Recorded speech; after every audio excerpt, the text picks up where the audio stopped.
الله على محمد صلى الله عليه وسلم. Emas tetaplah emas. Dihujat dan dibuli. Harusnya tidak pernah meredupkan dan tidak pernah menguburkan kita. Tapi justru semakin menjadikan kita berkilau dan semakin mahal. Emas itu kalau dipanaskan, dirubah jadi cincin, jadinya lebih mahal. Dirubah jadi kalung, jadinya lebih mahal. Terus dicampurkan kepada casingnya handphone, casingnya dan handphonenya jadi mahal. Itulah emas. Maka yang kedua yang kita dapatkan dari dari emas itu apa?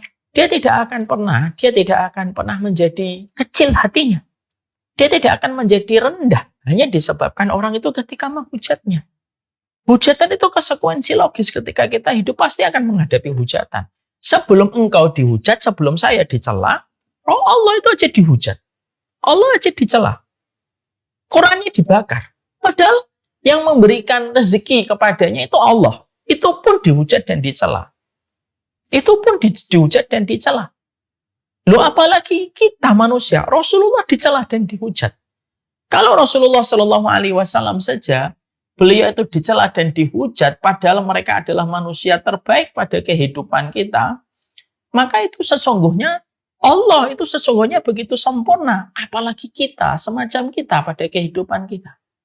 Maka hujatan itu pasti ada, tapi jangan biarkan hujatan dan celaan siapapun yang datang, lalu akhirnya menguburkan kita, lalu akhirnya lupa kita. Kita itu dibimbing, diajari oleh Nabi Shallallahu Alaihi Wasallam, jadilah engkau sebagaimana. Jangan pernah menjadi arang. Hanya karena kita dibakar ketika kita mendapatkan celah. Ada orang dicela, mati bunuh diri. Ada orang yang mereka dicela, akhirnya mereka mengakhiri hidupnya dengan tragis. Kita sering menjumpai terutama di negara Korea. Banyak artis yang mati bunuh diri ketika mereka tidak siap untuk dicela dan dibully oleh para netizen dan followernya. Akhirnya mereka mati bunuh diri. Ya. Dan hari ini kita jumpai karena banyaknya mental illness, kerapuhan mental itu menjalar di mana-mana. Terutama ketika ini semakin banyak dengan semakin maraknya orang itu membuli. Makanya salah satu pelajaran penting yang harus kita tanamkan setiap hari sebelum kita berjumpa dan bertemu orang itu apa? Kita itu emas. Apapun hujatan, tidak akan pernah menjadikan kita menjadi arang. Sebagaimana api tidak menjadikan emas itu menjadi arang. Dan kita harus tetap berkilau apapun yang terjadi. Kalaupun kamu kerja di kantor, yang lain melakukan korupsi, tetaplah jujur. Kamu tetaplah emas, walaupun teman-teman mau ngambil yang haram. Tidak usah tergiur untuk mengambil yang haram. Karena sesungguhnya emas tetaplah berkilau dimanapun dia berada.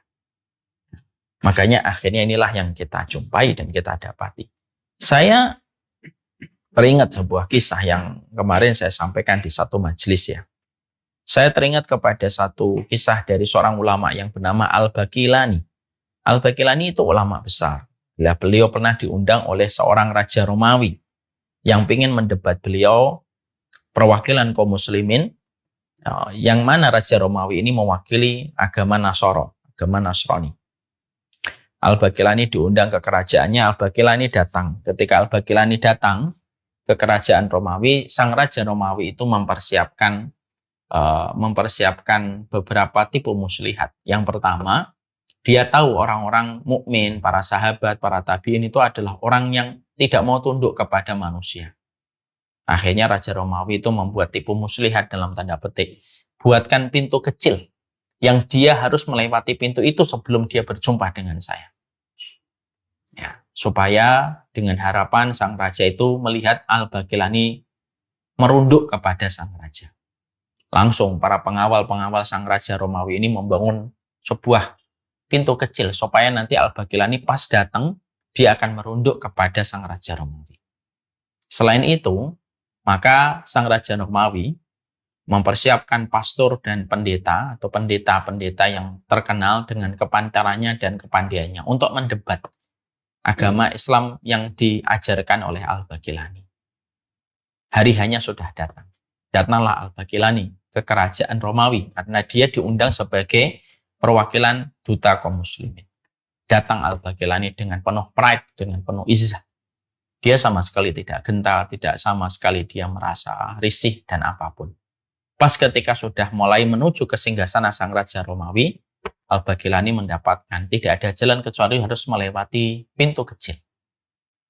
Tapi Al-Baqilani tahu bahwasanya saya tidak mau untuk sujud kepada seseorang manusia. Dia berupaya bagaimana berpikir ya, bisa memasuki pintu itu tanpa harus merukuk dan tanpa harus merunduk kepada manusia. Maka Al-Baqilani memiliki cara. Inilah lihat bagaimana emas tetaplah emas walaupun dia dikondisikan di tempat yang menghinakan dia. Al-Baqilani pada saat itu akhirnya dia membalikkan badannya lalu menuju ke singgasana Raja Romawi, melewati pintu kecil itu sembari berjalan ke belakang. Jadi sang Raja Romawi itu tidak mendapatkan Baqilani merunduk kepadanya, tapi justru sang Raja Romawi mendapatkan pantatnya sang Baqilani. Masya Allah. Sang Raja Romawi kaget. Ini ternyata orang pintar ini.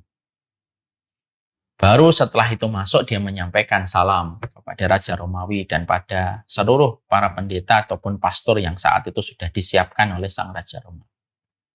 Al-Baqilani tidak perlu waktu yang lama. Dia mengatakan kepada seluruh para pastor yang hadir dan Raja Romawi, bagaimana kondisi kalian para pastor, gimana keluarga-keluarga kalian, dan bagaimana anak-anak kalian dan istri kalian. Baqilani membuka percakapannya langsung dengan pertanyaan, bagaimana kabar istri-istri mereka dan anak-anak mereka. Sang Raja Romawi pada saat itu ketika mendengar Al-Baqilani mengucapkan pertanyaan dan melontarkan pertanyaan semacam itu, maka sang Raja Romawi marah dan berkata sama Al-Baqilani, kamu tuh katanya utusan kaum muslimin, katanya paling pintar. Malah datang ke sini tanya kepada para pastor kami, bagaimana istri mereka dan bagaimana anak-anak mereka. Kamu tahu nggak kalau para pastor kami tidak menikah dan tidak punya anak?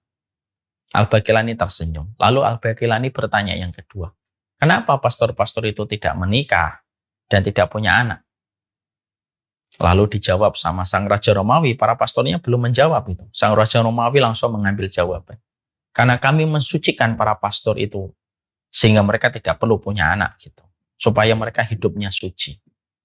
Nah, disitulah Al-Baqilani langsung menjawab kepada sang Raja Romawi, kenapa kalian mensucikan manusia tetapi tidak mensucikan Tuhan kalian? Lalu kalian katakan Tuhan kalian punya anak. Pada saat itulah sang Raja Romawi dan seluruh para pastor terdiam. Itulah emas. Dimanapun tetap menjadi emas. Dia tidak perlu menjilat. Dia tidak perlu memakai topeng dimanapun. Karena emas tetaplah emas. Dan itulah yang dikatakan oleh Rasulullah SAW. Masalul mu'min kakit ta'im minad dahab, kakit atim minad dahab. Orang mukmin itu ya sebagaimana potongan emas. Dan emas itu yang kita ambil pelajarannya setidaknya dari penjelasan para ulama. Emas itu tetap dimanapun dia tetap mahal. Dan bagaimanapun dia dibuli, dihujat, dicela, maka dia tidak akan pernah berubah karena setiap hujatan itu tidak pernah menguburkannya. Emas itu kalau dibakar tidak pernah bisa menjadi arang. Semoga ini perumpamaan yang pertama. Hadisnya nak lihatin lagi. Kita renungkan hadisnya sebelum kita tutup kajian kita kesempatan ini. Rasulullah Shallallahu Alaihi Wasallam mengabarkan kepada kita, sesungguhnya orang mukmin sebagaimana perumpamaan emas. Semoga kita tidak pernah lupa betapa mulianya Rasulullah membidik karakter kita. Masalah sabilatid dahab. Inna fakhat aliha ahmarat wa inna wazanat lam tangkus. Mukmin itu kayak emas. Kalaupun dia dibakar, dia memerah tapi tidak akan pernah berkurang. Sallallahu ala nabiyina Muhammad. Ini yang kita bahas pada kesempatan hari ini. Semoga setiap hujatan dan celaan yang pernah kita temukan, setiap tantangan ataupun ujian dan rintangan yang kita hadapi di dalam pekerjaan itu, tetap kita tidak akan pernah terkubur dengan setiap hambatan dan rintangan, tapi tetap semakin kita berkilau. Dan semoga kita tetap mahal harganya dimanapun kita berada. Tetaplah berbuat baik, walaupun terkadang perbuatan baik kita belum mendapatkan feedback yang baik. Karena sesungguhnya konsisten untuk berbuat baik itu merupakan salah satu karakter emas yang disampaikan oleh Rasulullah. Inilah karakter pertama yang harus kita hidupkan di dalam diri kita. Kita itu emas. Kita itu emas. Kita itu emas. Kalau tiba-tiba ada yang mencela kita, kita katakan, kita ini emas. Kita ini emas. Nah, inilah perumpamaan pertama. Apa perumpamaan yang kedua, ketiga, keempat, kelima? Insya Allah kita bahas pada pertemuan kita selanjutnya. Semoga kita selalu memiliki narasi indah pada referensi yang disampaikan oleh Rasulullah. Tidak ada guru yang membentuk karakter terbaik seorang manusia kecuali adalah Rasulullah. Rasulullah telah berhasil. Tidak sampai 50 tahun. Yaitu telah membentuk sebuah generasi sahabat yang luar biasa. Yang akhirnya bisa mengalahkan peradaban Romawi dan Persia yang sudah hidup dan eksis ratusan tahun. Tapi Rasulullah tidak membutuhkan waktu sampai 50 tahun. Cuma 23 tahun. Sudah bisa untuk mengalahkan imperium besar itu. Karena hebatnya karakter setiap sahabat yang dibentuk oleh Rasulullah SAW.